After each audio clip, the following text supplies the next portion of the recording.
This is DDS.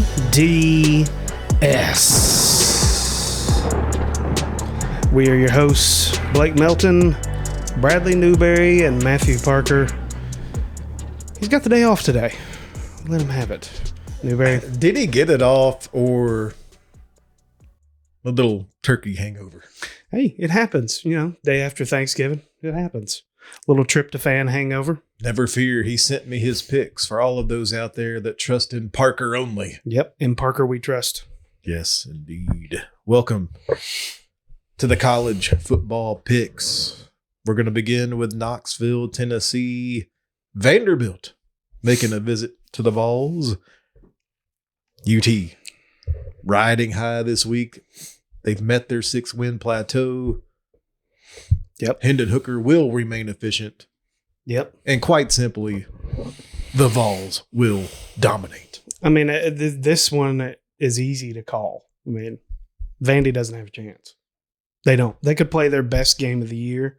And quite honestly, I think that Tennessee could play their worst game of the year, and I think they don't have a chance. But I don't think that's going to happen based on everything that we've seen here recently. I think that Heupel's going to have no mercy on these guys. I think he might try to hang a 70 spot on these guys. It's senior day. A lot of emotions riding high in Knoxville. You know who, but let me throw this little thing out there. Okay. Guess who's not participating in senior day activities? Hendon Hooker. Okay. Does that mean one more year, Hendon? Is that what that means? I think for Hendon Hooker, that would be the best decision. I know there's going to be a lot of pressure about come out into the NFL now, but I think it would serve him well just to stay one more time. Yeah, I mean, I don't ever blame a kid for going after the money. I really don't. But I think for him in particular, this was the first time that everybody got to really see what he could do. And can you imagine putting up a whole nother year of stats like this and maybe growing as a quarterback? What that would do to his draft status? I mean, I think he's rated like the number 7 quarterback in Mel Kiper's list. But to be honest with you, it's a pretty weak year for quarterbacks. Yeah. So being number 7 on that list might not be that great of a thing. Yeah. So. No, interesting. I'll give you Parker's take real quick, and then we have a topic that we want to discuss real quick after the picks. Yeah. Parker says the UT Vols will roll. No analysis needed. Yeah. I'm expecting UT to end up in either the Music City Bowl or the Gator Bowl. The opponents will probably be North Carolina or Minnesota, but please let it be Iowa.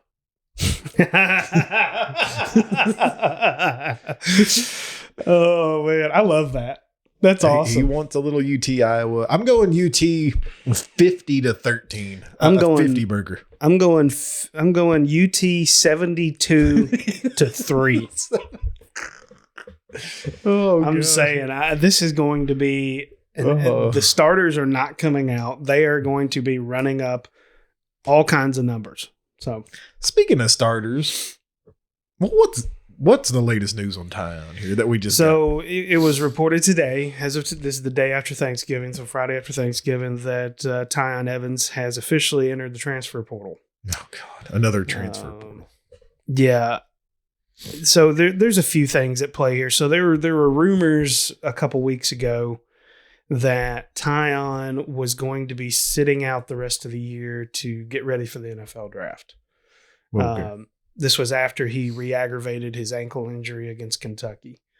There were also rumors that he just stopped going to class, which would further indicate that maybe that's something he was thinking about actually doing, was going ahead and getting ready for the NFL. But then he enters into the transfer portal. That doesn't sound like NFL to me. No, it doesn't make any sense. No. Now there could be technicalities that we don't understand. Maybe if he did stop going to class, maybe he would be declared ineligible. Maybe he loses scholarship money. Maybe he can't finish his. I don't know. Tyon also has a young daughter, so he actually has a family. So I mean, that in my opinion further leads to maybe he is going after the money in the NFL. The transfer portal thing doesn't make a whole lot of sense to me. us being fathers as well, I wouldn't want to move my kid around a bunch, unnecessarily. This is the thing. I am not a fan of this going into the transfer portal. It's been no secret in the middle of the season. I think this is bad for college football. I think it's good that they can transfer, but they should not allow it during the season. There's no trade deadline or anything. So what's the point in doing it? You should have to finish your season that you're in. Once the first game happens, once the first kickoff is kicked, you are locked into that college. It's a big blow to Tennessee. He was their leading rusher even after missing a couple of weeks. 2 weeks, yeah. So really, it's been 3 weeks because he was out pretty much the entire Kentucky game too. Yeah. But he was still averaging, I think it was 1.8 yards per carry more than the next best ball. Now Tyon was like the number 1 running back recruit out of JUCO last year. So he's a pretty polished back. I think I'm going to lean more towards this is him going into the NFL draft. I wish him nothing but the best. I wish he wouldn't have left this way. He put out a Twitter statement and thanked everybody and everything. So, I get it. He's going after the money probably. And he saw the big stable of running backs. There's no reason for him to try to come back. I'm trying to rationalize this from the NFL perspective. But he's going to have a lot of questions to answer whenever he gets to those NFL interviews about injuries, because the SEC is a very physical league. Mm-hmm. Guess what else is a physical league? NFL. No doubt. You had an opportunity to come back and prove that it was just something that happened. And he's also going to have to answer questions now about, quitting on his team. And I hate to say that, but that you stopped doing what you're doing before it was over. That's quitting. Are you, because I don't know the ins and outs of the transfer portal, are you saying there's a possibility that he could play a bowl game with a different college? No, this year? I don't think so. I don't think that's possible. And then go to the NFL? That'd be ridiculous. No, I think he's done for this year. I think he's done playing college football. Well, yeah. And then that, like we said, it makes the transfer portal thing. I don't understand that either. Just say you're not coming back. Yeah. There's a lot of things. And like I said, there's a lot of technicalities and things that we don't really have privy to about what the rules are for the transfer portal. What does that do to your eligibility? What does that do to your eligibility for scholarship money? We don't know what all that means. So it could have just been that, hey, he stopped going to class because he's going to the NFL and we were going to have to kick him off the team for grades. So we just formality. We advised him to go ahead and say, hey, I'm entering the transfer portal. Well, good luck. Yeah, absolutely. Look, the kid is a great kid. He's a great running back. He really is. I just wish he could have come back and sent the right messages to NFL teams, but we'll see. We'll see how everything turns out for him. All right. As news continues to come out, we'll have some more analysis here on DDS. We're going to move on to the Florida Gator game. This week, we have Florida State at Florida Gators. Both teams are coming into the game at 5-6, looking to become bowl eligible. Boy, Florida State's coming into this game pretty hot, man. They've won 5 of 7. They are seeking to become the first team since 1986 to qualify for a bowl after going 0-4 to begin the season. But the Florida Gators, on the other hand, they've won the last 2 against Florida State. But I remind you, no coach, no Emory Jones. So, I don't have any stats in front of me here for this, but I do know that Florida State has been really rolling here lately. Mike Norvell has righted the ship, it seems like. Started off pretty rough. Very rough. Dan is gone. Emory, I don't, what's the story on Emory? I have no idea. Injury. No play this week. Okay. So what is it, Richardson? Maybe. Or is it going to be some guy off, some brand new babyface freshman? Richardson is questionable. Everything is stacked against the Gators in this one. And it's just bad. It's a bad situation in Gainesville right now. It's never good when you have to fire your coach in the middle of a season. So I'm looking at this, the way this is trending. And for me, I mean, I think Florida State's going to finish the year off. I think the Gators are done. I think they're ready for this year to be over with.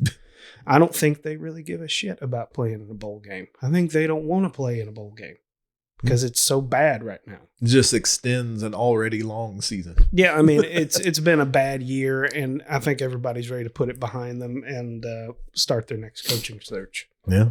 Well, here is Parker's take, everyone. I went back and forth on this one. Florida is much more talented. Anthony Richardson should be playing at quarterback in this game. The look-ahead line from earlier this year was Florida favored by 2 touchdowns. Jeez. There isn't anything on tape for what this version of the Florida Gator team is going to do. Nope. As long as they try, they should just out-talent Florida State. I mean, but that's the big if. That's as long as they try. Is what Parker says. If they try. I'm surprised, honestly, at this point. It's like, I don't know how many seniors you've got or draft eligible kids on that thing, or how many are worthy of going to the draft. But it's almost like it wouldn't have surprised me to see like half the team just be like, nah, I'm done for the year. It's mostly on defense, but what has been the worst? That front 7. I've been saying it. The counter right, counter left, they just running it down their throats. Yep. Can't stop it. So Parker says he's taking Florida by 10. And because he's just going with talent, but he's afraid of this game because of that big if, as long as they try. But he's going to go ahead and book it. Florida Gators by 10. I'm going to go ahead and say it's going to be the Seminoles 27-20.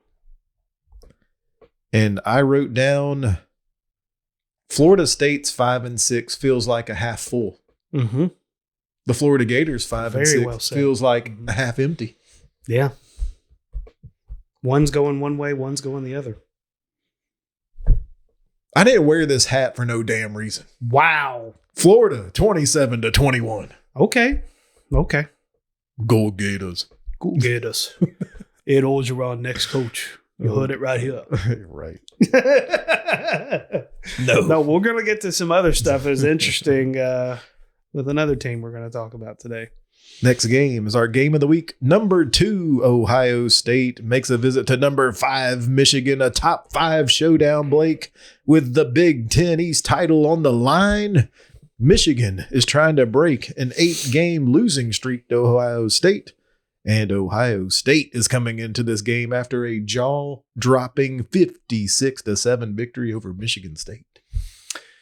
Yeah, I don't see this being particularly close. They're both in the top 5. I know that they're both ranked pretty closely together, but I think that is yet another flaw in the ranking system. I think that, as you said, Ohio State is coming off a really big win. And I don't mean big as in it was a difficult win. It was actually pretty easy for them. It was an easy one. And those are the kinds of wins that you don't really have a letdown after because you just walked through somebody. You keep marching. CJ Stroud or TJ Stroud. Is it CJ? TJ Stroud. See? Cat Stroud. Has another opportunity to have another Heisman moment. You know, after almost having 600 yards of total offense himself last week. I mean, good God. He's got another opportunity to do it. I mean, Ohio State is on a mission this year, led by their quarterback Stroud. I mean, he has an opportunity to pull away from the pack, in my opinion, for the Heisman. So rewind and remember, very early, weeks 0 through 2 or 3, before they got beat by Oregon, we kept saying on reaction shows was Ohio State continues to squeak by. Yep. Squeak by. And then they finally got thumped by Oregon. Yep. But since then, It's been a wake-up call. I think so. Because they've been beating. They've not only beating people, but blowing people out again. I mean, I think a blowout here. A win here, they're solidified in the playoffs. Yeah. Well, they got to play. They got a silly conference tournament championship. Yeah. Who cares championship game? Yeah. And that can be worrisome sometimes, but I'm just saying, I think this game's not particularly close. Let's see what Parker says. I think Harbaugh is one of the most overrated coaches in college football, and that 8-game losing streak is there for a reason. Okay, yeah. Let's see what old Parker says. Michigan is a top 10 team when it comes to coverage in the secondary, and that is where Ohio State's team attacks. I don't expect Michigan to blitz much, and Michigan matches up well offensively. If Michigan is leading after the first quarter and is able to run the ball, expect them to win. But there's just too much offense for me not to take Ohio State. I believe Ohio State wins in a close one. Okay. Ooh. So he likes the matchup. He thinks it's going to be juicy. I think this is going to be a big disappointment for him. Okay. Just the same way that Jim Harbaugh has been a giant disappointment for so Michigan. I will safely write in Ohio State for you. Yes, it's going to be Ohio State, and I think they're going to win by 10 points. So Parker thinks close. You think 10, and here's what I've got. Ohio State is 8-0 against ranked opponents under their coach, Coach Day. Harbaugh is 0-5 versus Ohio State. You're going to 0-6, bud. Ohio State, 38-24. 14-point victory. Boom. Underdog time. Boom. Underdogs. We got to identify teams that will win outright. Parker, he began the underdog picks by going to North Texas. I don't know where he gets these, but it says North Texas will beat number 15 University, Texas, San Antonio. The Roadrunners? Yeah. We've been on the Roadrunners a lot this year. He's been a big UTSA guy. He said North Texas going to get it done. Okay. Who did you see? Man, I looked at, I didn't have particularly strong feelings about any of these, but I'm looking at Michigan State and Penn State, and I see that Michigan State is a 2-point underdog. And I see them coming off a thumping and a game where they weren't able to get anything going on the ground with their running game. I think this is a bounce back game. I know Penn State Coach James Franklin just signed his big 10-year extension through 2031. I don't think that really necessarily has anything to do with this game in particular, but I have no confidence that Penn State can stop this running attack. I think this is a emotionally charged Michigan State team that got embarrassed when they played Ohio State, and I think they're ready to put their name back up there towards the top. I think they're going to be able to pull it out. All right. I'm going to go to the Bluegrass State.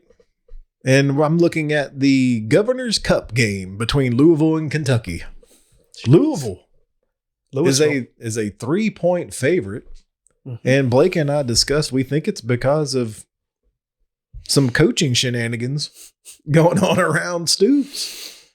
He says, hey, I didn't want it to get out there. I don't want it to be a distraction with LSU and Florida knocking. But what didn't he say, Blake? Exactly. Why would you say that? Why do you say I don't want it out there and I don't want that distraction? If it's not true, why do you not just say I am committed to the University of Kentucky? I am a Wildcat. And I love Kroger Field. And I love Kroger groceries. Shout out to Kroger.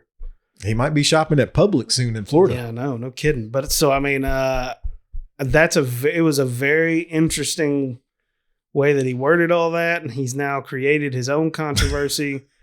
And lo and behold, it's affected the betting lines and what people think the game is going to go like. I mean, I don't see it, honestly. So I'm picking them as my underdog special this week. Kentucky has won 3 out of the last 4 games in this rivalry. Give me Kentucky to win outright. Yep.